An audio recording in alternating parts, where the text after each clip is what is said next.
Merci, Monsieur le Président. Thank you, Mr. Speaker. Thank you, dear friends. It's wonderful to see you all today. Mr. President, it's an honor to welcome you to Parliament. On behalf of all Canadians, welcome to our House.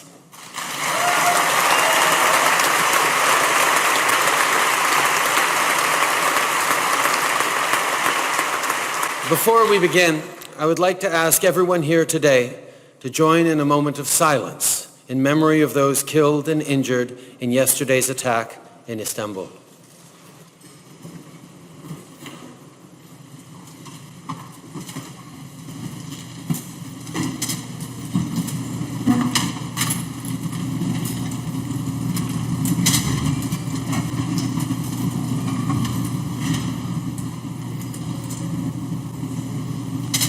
Merci. Thank you. Mr. President, the House we sit in today has witnessed many extraordinary moments in history. It's where governments made the difficult decision to send young men and women to war, decisions that forever changed our country and the world. It was here in 1922 that Agnes MacPhail, our first female member of Parliament, showed generations of Canadian girls that, yes, they could.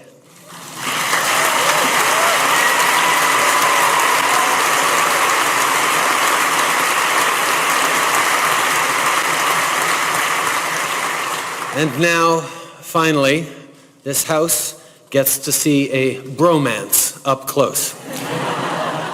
Thanks for making that possible. Although I still think dude-plomacy is more accurate, but I'll get over it. The truth is that while Barack and I are friends, it's a friendship that is far from unique. Que ce soit Be it through family, friends, social media, or even by the $2.4 billion in goods and services that cross our border every day, the links between Canadians and Americans are everywhere. And it is through those relationships that we give life to what President Kennedy stated when he addressed this House. What unites us is far greater than what divides us. Canadians and Americans are united in their quest for peace and prosperity. We all want real opportunities for success. And we understand that economic growth means most when it improves the lives of the people who work so hard to secure it, especially the middle class and those working hard to join it. And we echo the values of President Roosevelt, who said that the test of our progress is not whether we add more to the abundance of those who have so much. It is whether we provide enough for those who have too little. Canadians and Americans are also united in our desire to leave to our children and grandchildren a better world, a safer, cleaner world than the one we inherited from our parents. That's an ambitious goal, but not one beyond our reach. Today we made an important down payment on that cleaner future with a new continental climate change strategy.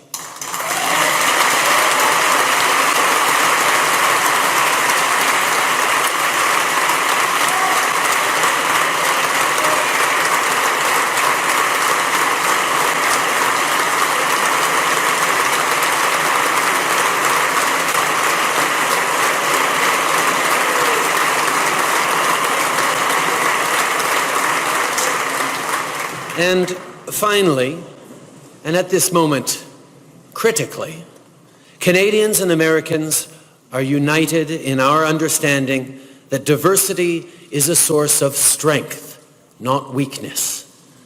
Generation after generation, our countries have welcomed newcomers seeking liberty and the promise of a better life.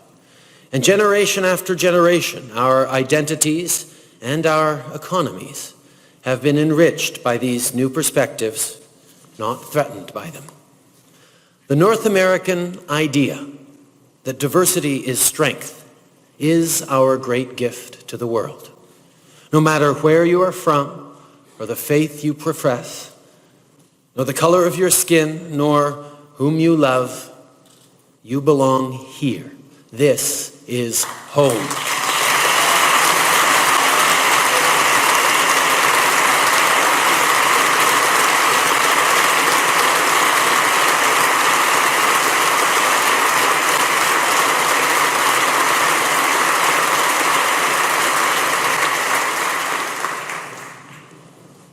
So let us reaffirm today with our American cousins the spirit that 153 years ago Abraham Lincoln called the last best hope on earth.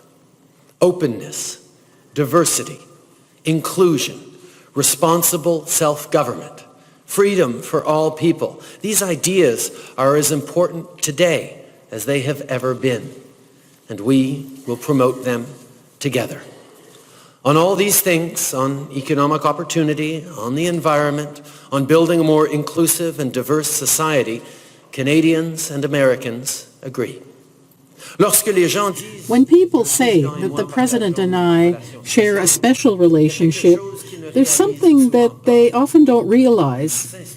We are not inspired by each other, but by the people whom we have the privilege of serving.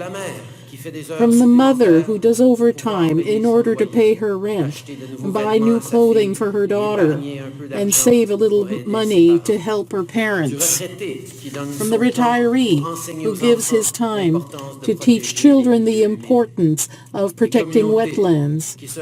Communities that come together after a natural disaster or who walk side by side, hand in hand, to affirm the right to love one another. These stories I will think of when I consider President Obama's time in office. History books will record the signature policies. What I will remember, what I hope we all will remember, are the lessons you taught us, not by executive order, but by example. That we are accountable.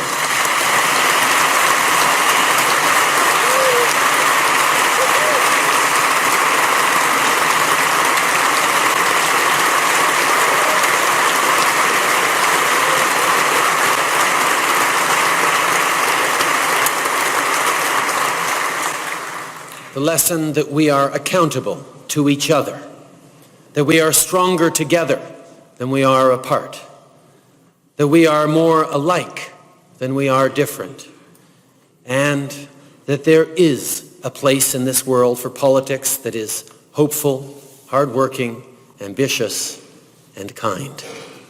Mr. President, in your last State of the Union address, you said of the American people that they are clear-eyed, big-hearted, undaunted by challenge, and optimistic. I can think of no better way to describe their leader. Barack, welcome to Canada. Mesdames et messieurs. Ladies and gentlemen, the President of the United States of America, Barack Obama.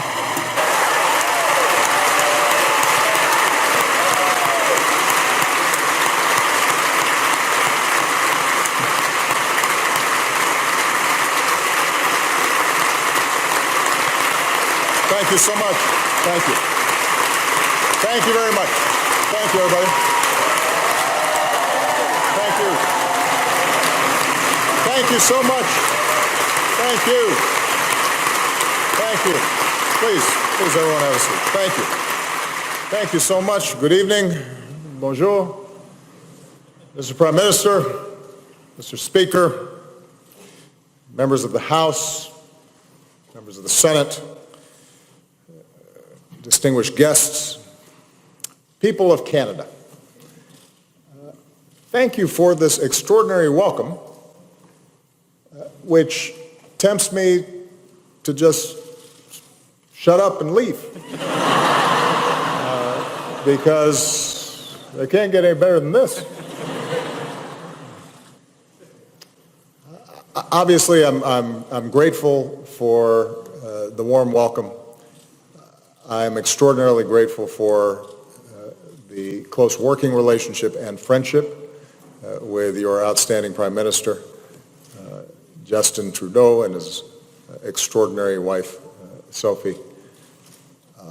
But I think it's fair to say that much of this greeting is simply a reflection of the extraordinary alliance and deep friendship between Canadians and Americans. Justin, thank you for your very kind words and for the new energy and hope that your leadership has brought to your nation as well as to the alliance. My time in office may be nearing an end, but I know that Canada and the world will benefit from your leadership from years to come.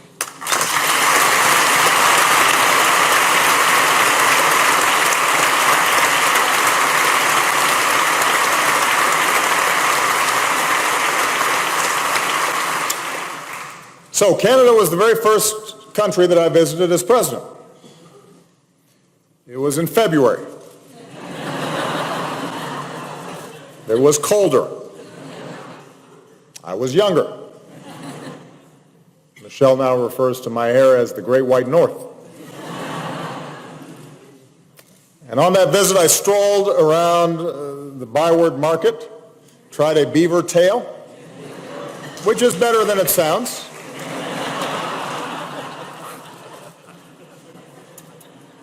And I was struck then, as I am again today, by the warmth of Canadians.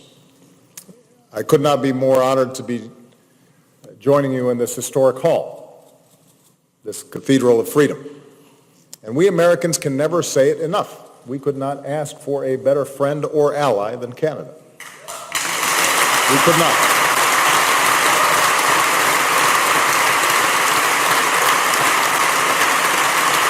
Sure.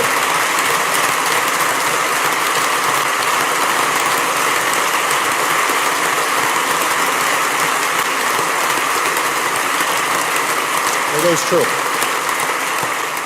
And we do not take it for granted. That does not mean we don't have our differences.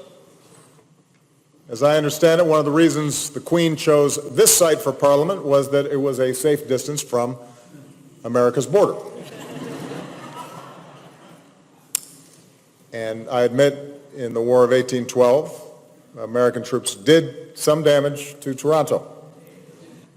I suspect that there were some people up here who didn't mind when the British returned the favor and burned down the White House.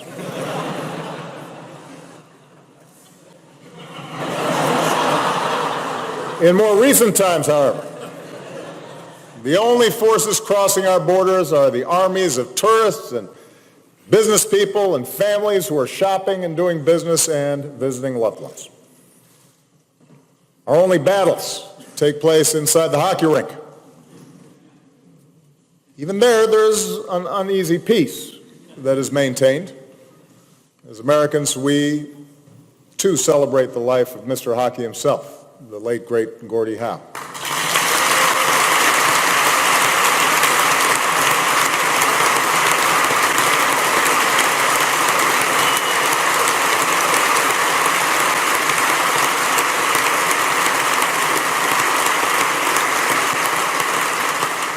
Just as Canadians can salute American teams for winning more Stanley Cups in the NHL.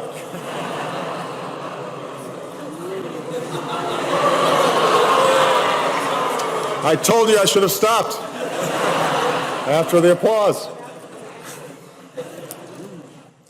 But in a world where too many borders are a source of conflict, our two countries are joined by the longest border of peace on earth.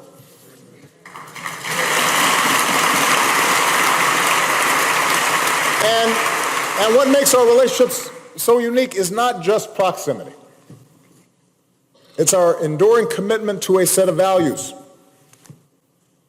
a spirit alluded to by Justin that says no matter who we are, where we come from, what our last names are, what faith we practice, here we can make of our lives what we will.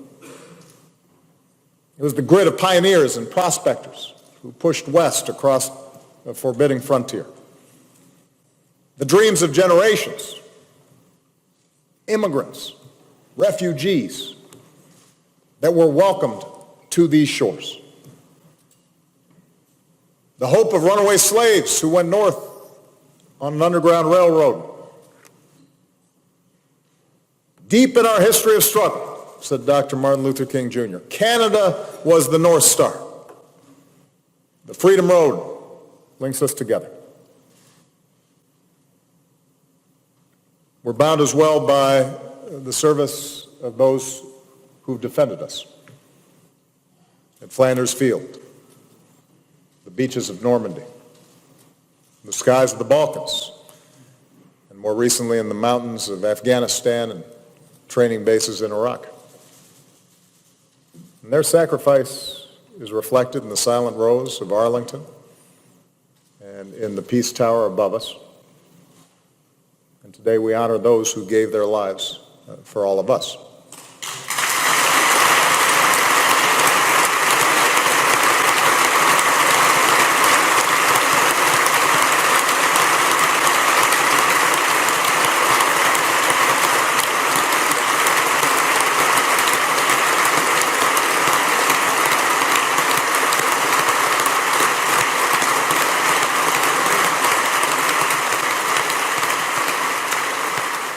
We're linked together as well by the institutions that we've built to keep the peace. The United Nations to advance our collective aspirations. A NATO alliance to ensure our security. NORAD, where Americans and Canadians stand watch side by side. And Traxena on Christmas Eve.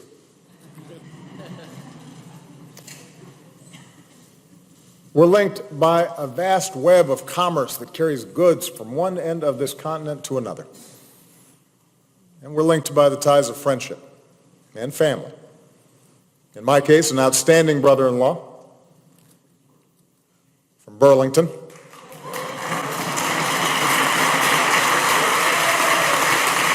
Had to give Burlington a shout out.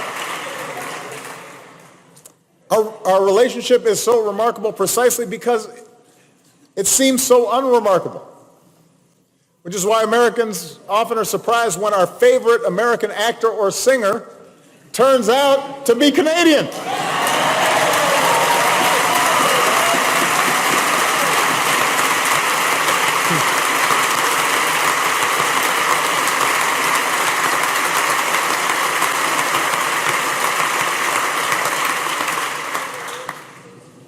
The point is we see ourselves in each other, and our lives are richer for it.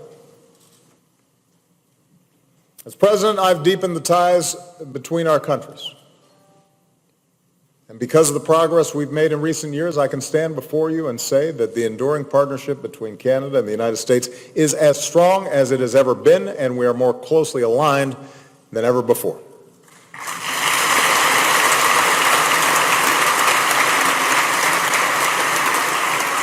And yet we meet at a pivotal moment for our nations and for the globe.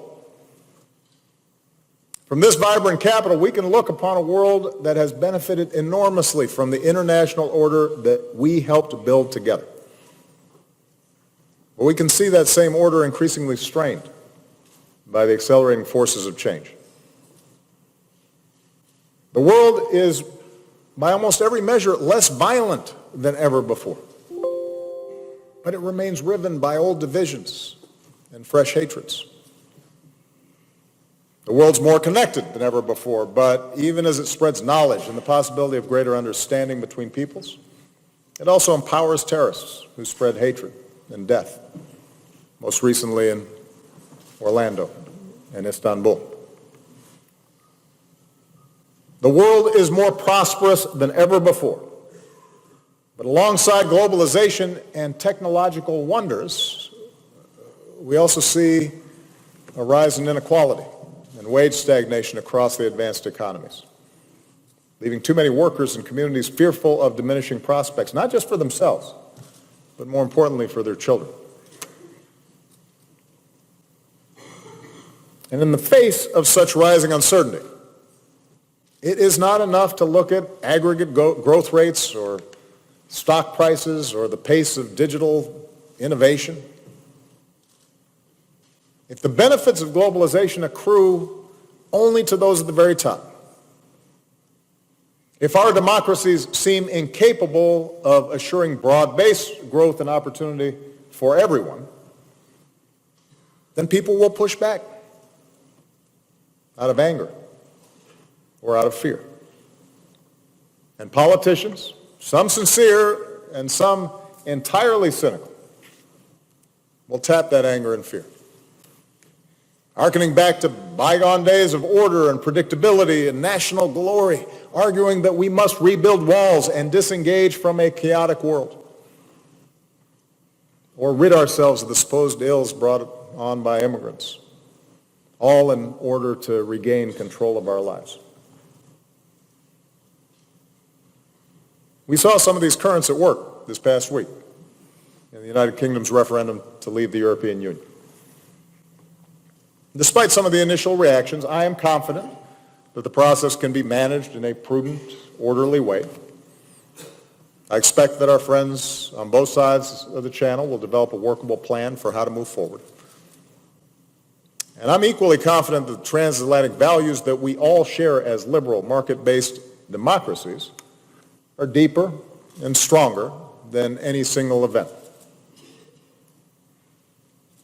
But while the circumstances of Brexit may be unique to the United Kingdom,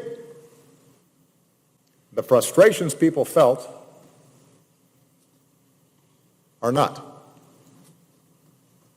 The short-term fallout of Brexit can be sensibly managed, but the long-term trends of inequality and dislocation and the resulting social division, those can't be ignored. How we respond to the forces of globalization and technological change will determine the durability of an international order that ensures security and prosperity for future generations. And fortunately, the partnership between the United States and Canada shows the path we need to travel. For our history and our work together speak to a common set of values to build on. Proven values, values that your Prime Minister spoke of in his introduction. Values of pluralism and tolerance, rule of law, openness, global engagement in commerce and cooperation, coupled with equal opportunity and an investment in our people at home. As Prime Minister Pierre Trudeau once said,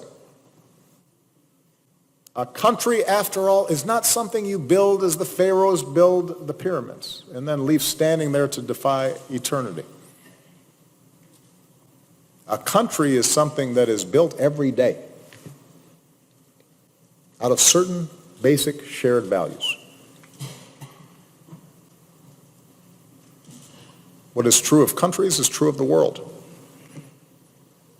And that's what I want to talk about today, how to strengthen our institutions to advance these commitments in a rapidly changing world.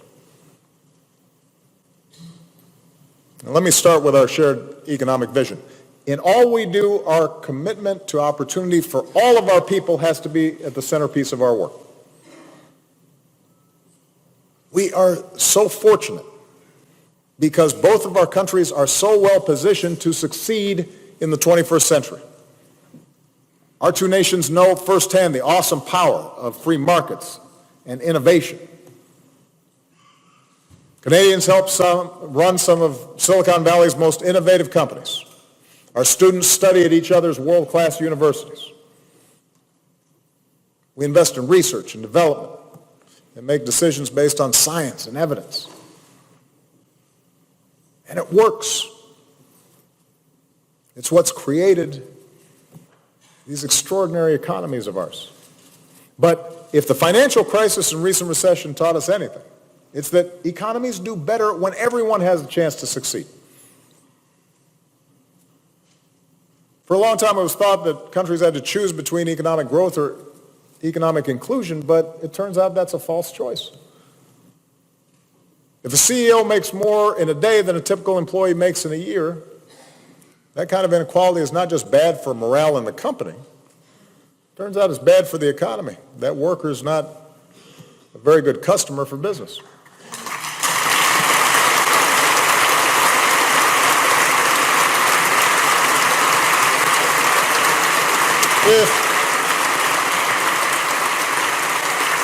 If a young man in Ohio can't pay his student loans, or a young woman in Ontario can't pay her bills, that has ramifications for our economy. It tamps down the possibilities of growth. So we need growth that is broad and that lifts everybody up, including tax policies that do right by working families and robust safety nets for those who fall on hard times. As John Kenneth Galbraith once said, the common denominator of progress is our people. It's not numbers, it's not abstractions. It's how are people doing? Now, of course, many who share this progressive, inclusive vision can be heard now arguing that investments in our people, protections for our workers, fair tax policies, these things are not enough. For them, globalization is inherently rigged towards the top 1%. And therefore, what's needed is an end to trade agreements and various international institutions and arrangements that integrate national economies. And I understand that vision. I know why it's tempting. It seems as if we draw a line around our borders that'll give us more control, particularly when the benefits of trade and economic integration are sometimes hard to see or easy to take for granted. And the very specific dislocations are obvious and real. There's just one problem. Restricting trade or giving in to protectionism in this 21st century economy will not work. It will not work.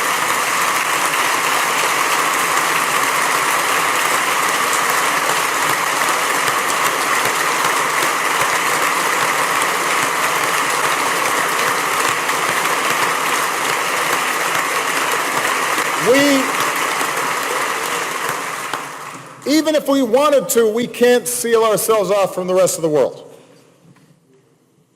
The day after Brexit, people looked around and said, oh, how's this going to work?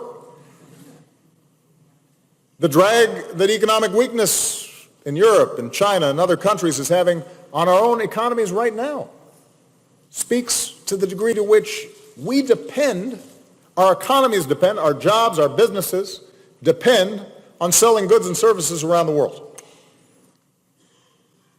Very few of our domestic industries can sever what is now truly a global supply chain. And so for those of us who truly believe that our economies have to work for everybody, the answer is not to try and pull back from our interconnected world. It is rather to engage with the rest of the world, to shape the rules so they're good for our workers and good for our businesses. And the experience between our two nations points the way. The United States and Canada have the largest bilateral trade and investment relationship in the world, and we are stronger for it. It means a company in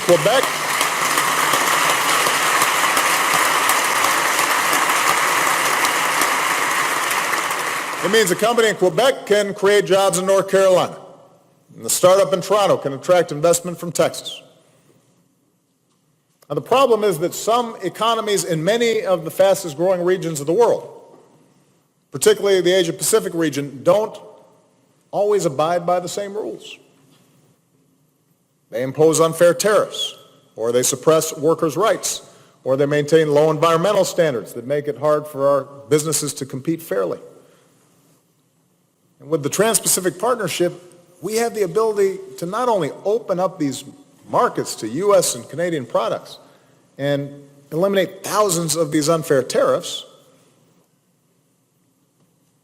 which, by the way, we need to do because they're already selling here under existing rules, but we're not selling as much as we should over there.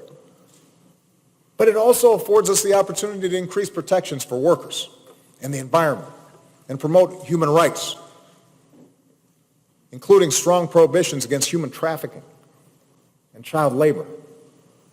And that way, our workers are competing on a level playing field, and our businesses are less prone to pursue a race to the bottom. And when combined with increased investments in our own people's education and skills and training and infrastructure and research and development and connectivity, then we can spur the kind of sustained growth that makes all of us better off.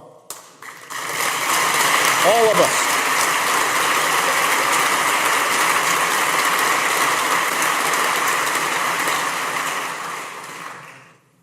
The point is, we need to look forward, not look backward. And more trade and more people-to-people ties can also help break down old divides. I thank Canada for its indispensable role in hosting our negotiations with the Cuban government and supporting our efforts to set aside half a century of failed policies to begin a new chapter with the Cuban people.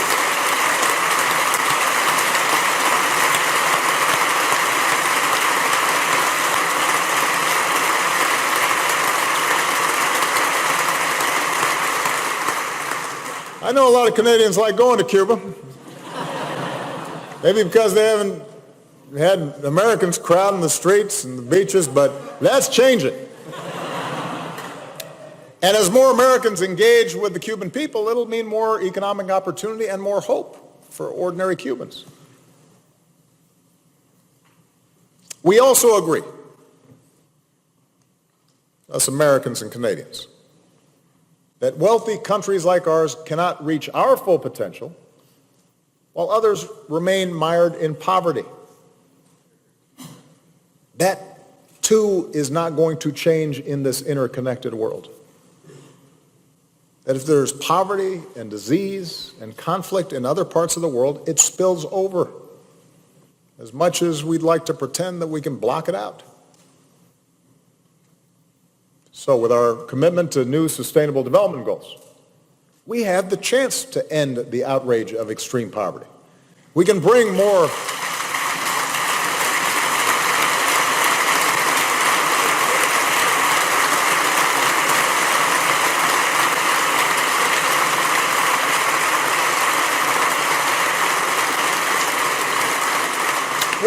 electricity to Africa so that students can study at night and businesses can stay open. We can banish the scourge of malaria and Zika. We can realize our goal of the first AIDS-free generation.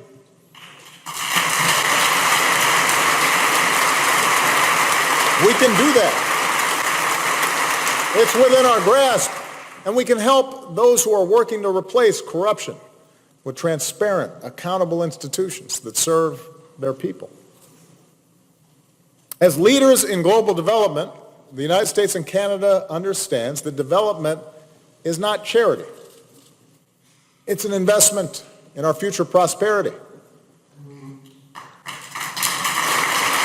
Because not only do such investments and policies help poor countries, they're going to create billions of customers for U.S. and Canadian products.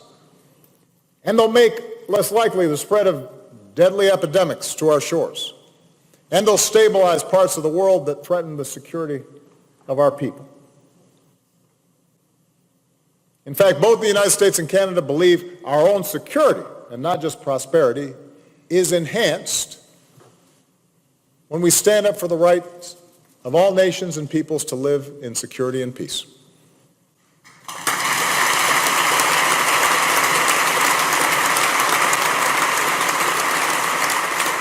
And even as there are times when unilateral action is necessary to defend our people, we believe that in a world where wars between great powers are far less likely, but transnational threats like terrorism know no boundaries, our security is best advanced when nations work together. We believe the disputes that do arise between nations should be, wherever possible, resolved peacefully with diplomacy. That international organizations should be supported.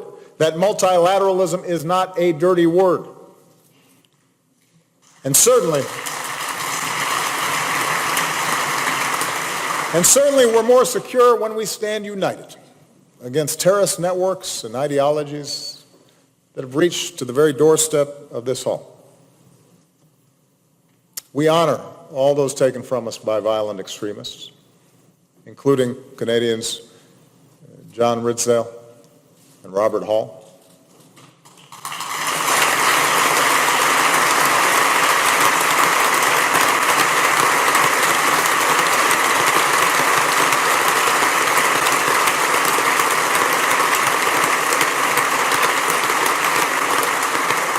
And with Canada's additional contributions, including training Iraqi forces, our coalition is on the offensive across Iraq, across Syria, and we will destroy the terrorist group ISIL.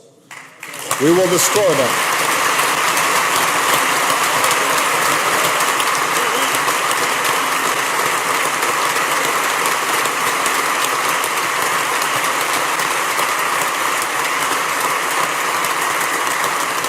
We'll continue helping local forces and sharing intelligence from Afghanistan to the Philippines so that we're pushing back comprehensively against terrorist networks. And in contrast to the hatred and the nihilism of terrorists, we'll work with partners around the world, including particularly Muslim communities, to offer a better vision and a path of development and opportunity and tolerance, because they are and must be our partners in this effort.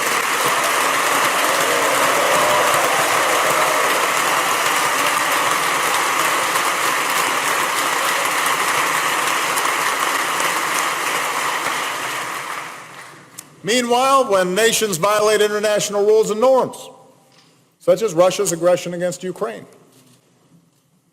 the United States and Canada stand united, along with our allies, in defense of our collective security.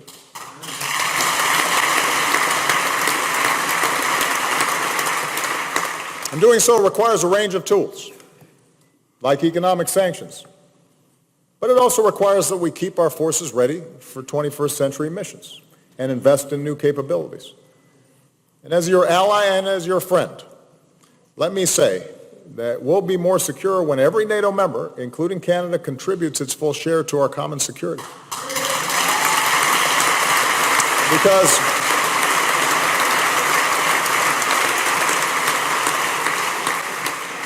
the Canadian Armed Forces are really good. And if I can borrow a phrase, the world needs more Canada. NATO needs more Canada. We need you. We need you.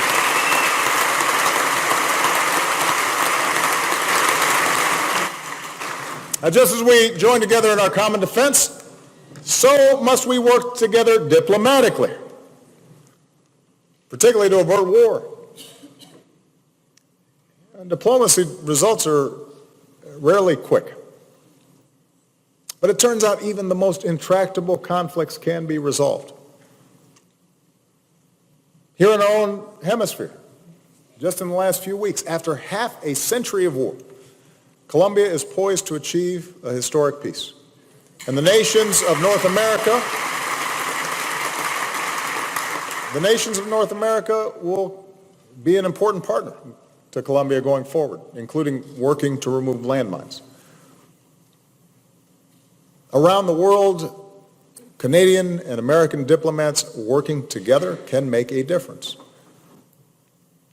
Even in Syria, where the agony and the suffering of the Syrian people tears at our hearts, our two nations continue to be leaders in humanitarian aid to the Syrian people, and although a true resolution of this conflict so far has eluded us, we know that the only solution to this civil war is a political solution so that the Syrian people can reclaim their country and live in peace, and Canadians and Americans are going to work as hard as we can to make that happen.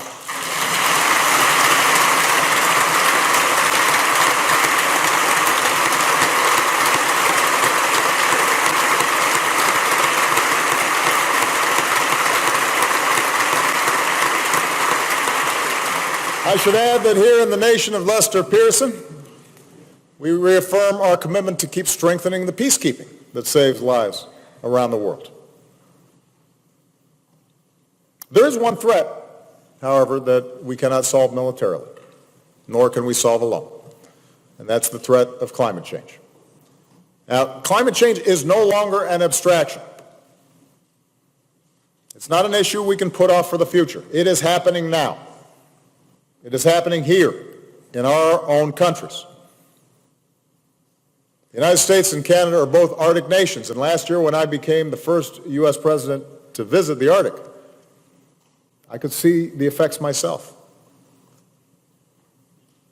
Glaciers, like Canada's Athabasca Glacier, are melting at alarming rates. Tundra is burning, permafrost is thawing. This is not a conspiracy. It's happening. Within a generation, Arctic sea ice may all but disappear in the summer. And so skeptics and cynics can insist on denying what's right in front of our eyes. But the Alaska natives that I met, whose ancestral villages are sliding into the sea, they don't have that luxury. They know climate change is real. They know it is not a hoax. And from Bangladesh to the Pacific Islands, rising seas are swallowing land and forcing people from their homes. Around the world, stronger storms and more intense droughts will create humanitarian crises and risk more conflict. This is not just a moral issue, not just an economic issue. It is also an urgent matter of our national security. And for too long, we've heard that confronting climate change means destroying our own economies. But let me just say, carbon emissions in the United States are back to where they were 2 decades ago, even as we've grown our economy dramatically over the same period. Alberta, the oil country of Canada, is working hard to reduce emissions while still promoting growth. So, if Canada can do it and the United States can do it, the whole world can unleash economic growth and protect our planet. We can do this. We can do it.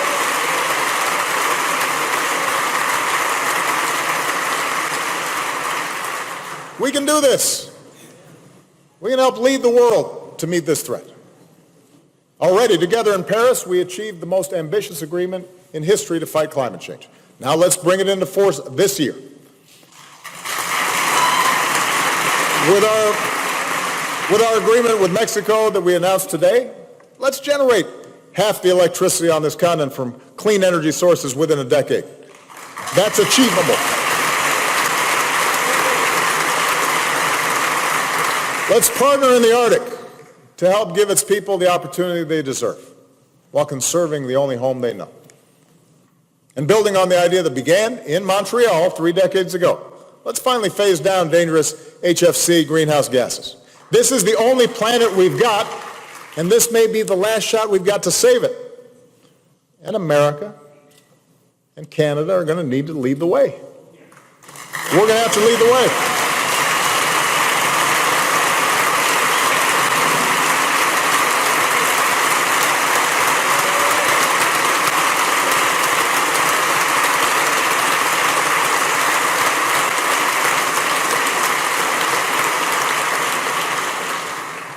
Just as we're joined in our commitment to protecting the planet, we are also joined in our commitment to the dignity of every human being. We believe in the right of all people to participate in society. We believe in the right of all people to be treated equally, to have an equal shot at success. That is in our DNA, the basic premise of our democracies. I think we can all agree that our democracies are far from perfect. They can be messy, and they can be slow, and they can leave all sides of a debate unsatisfied. Justin's just getting started. So in case you hadn't figured that out, that's where this gray hair comes from. But more than any other system of government, democracy allows our most precious rights to find their fullest expression, enabling us through the hard, painstaking work of citizenship to continually make our countries better, to solve new challenges, to right past wrongs, And Prime Minister, what a powerful message of reconciliation it was here and around the world when your government pledged a new relationship with Canada's First Nations.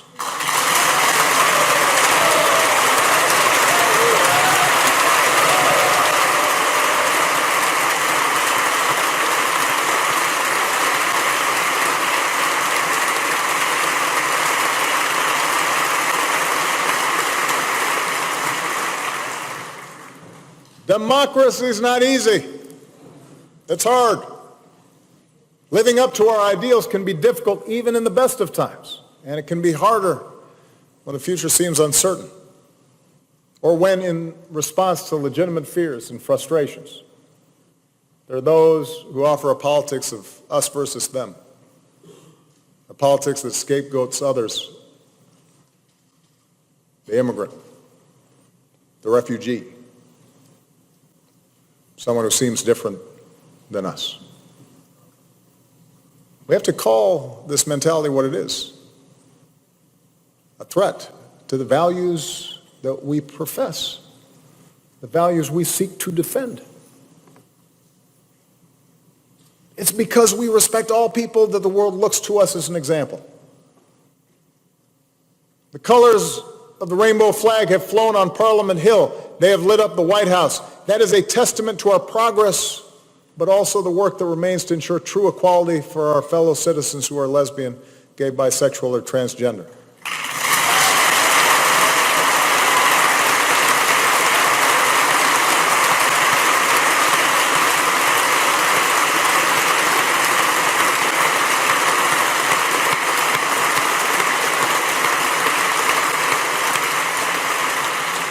Our Muslim friends and neighbors who run businesses and serve in our governments and in our armed forces and are friends with our children and play on our sports teams. We've got to stand up against the slander and the hate leveled against those who look or worship differently. That's our obligation. That's who we are. That's what makes America special. That's what makes Canada special. Here in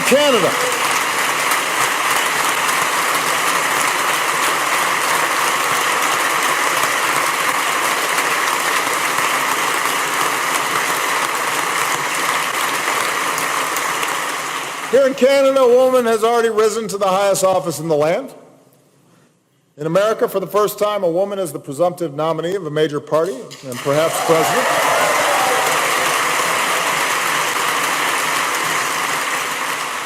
I have a bias on these issues, but our work won't be finished until all women in our country are truly equal, paid equally, treated equally, given the same opportunities as men. When our girls have the same opportunities as our boys. That's who we need to be.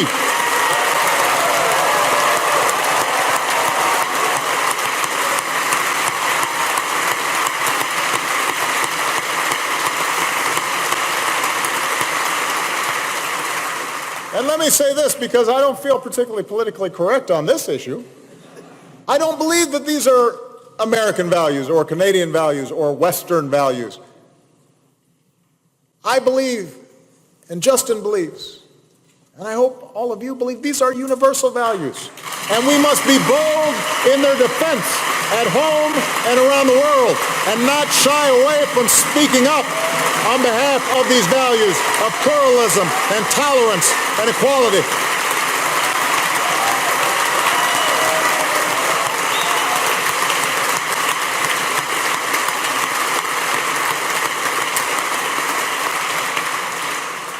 I fear sometimes that we are timid in defense of these values. That's why we'll continue to stand up for those inalienable rights here in our own hemisphere, in places like Cuba and Venezuela, but also in more distant lands. For the rights of citizens in civil society to speak their mind and work for change. For the rights of journalists to report the truth. For the rights of people of all faiths to practice their religion freely. Those things are hard, but they're right. They're not always convenient, but they're true.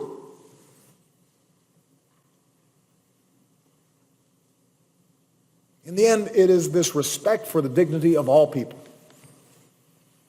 especially the most vulnerable among us, that perhaps more than anything else binds our two countries together. Being Canadian, being American is not about what we look like or where our families came from. It is about our commitment to a common creed. And that's why together we must not waver in embracing our values, our best selves. And that includes our history as a nation of immigrants. And we must continue to welcome people from around the world.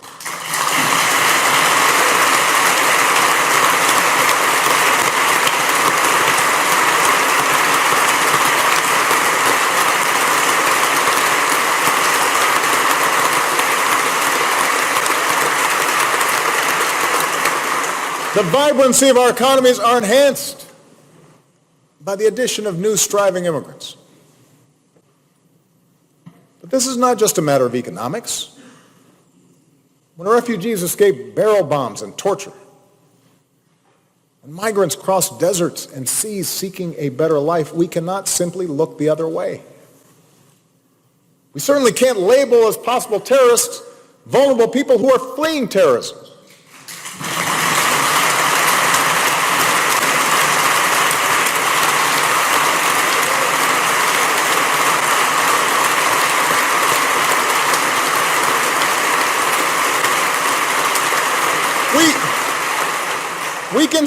We can insist that the process is orderly. We can insist that our security is preserved. Borders mean something. But at moments like this, we are called upon to see ourselves in others because we were all once strangers. If you weren't a stranger, your grandparents were strangers. Your great-grandparents were strangers. They didn't all have their papers ready.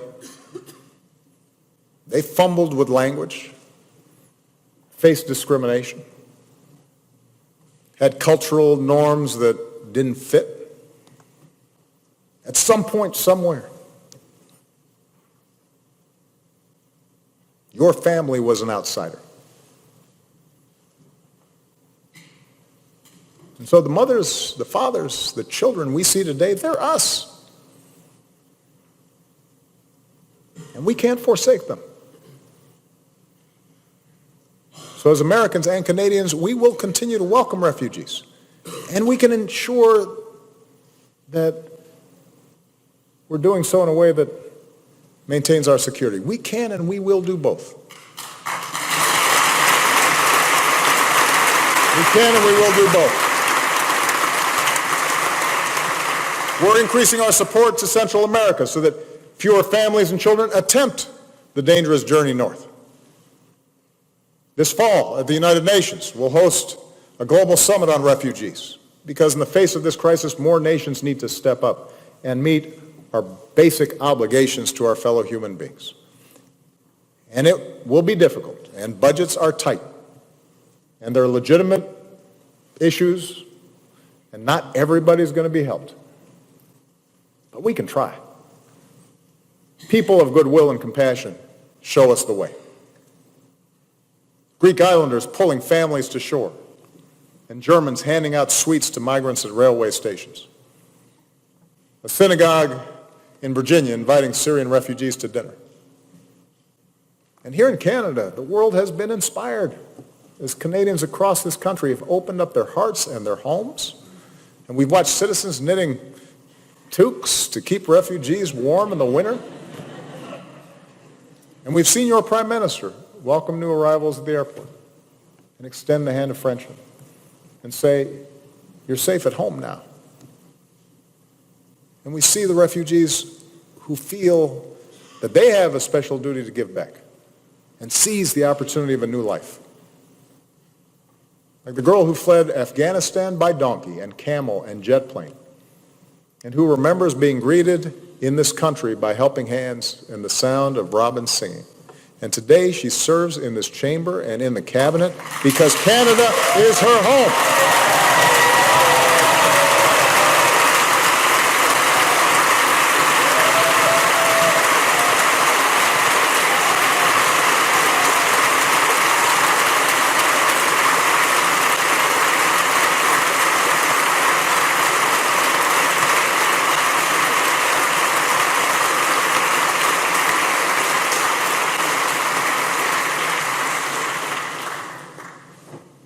A country is not something you build as the pharaohs built the pyramids.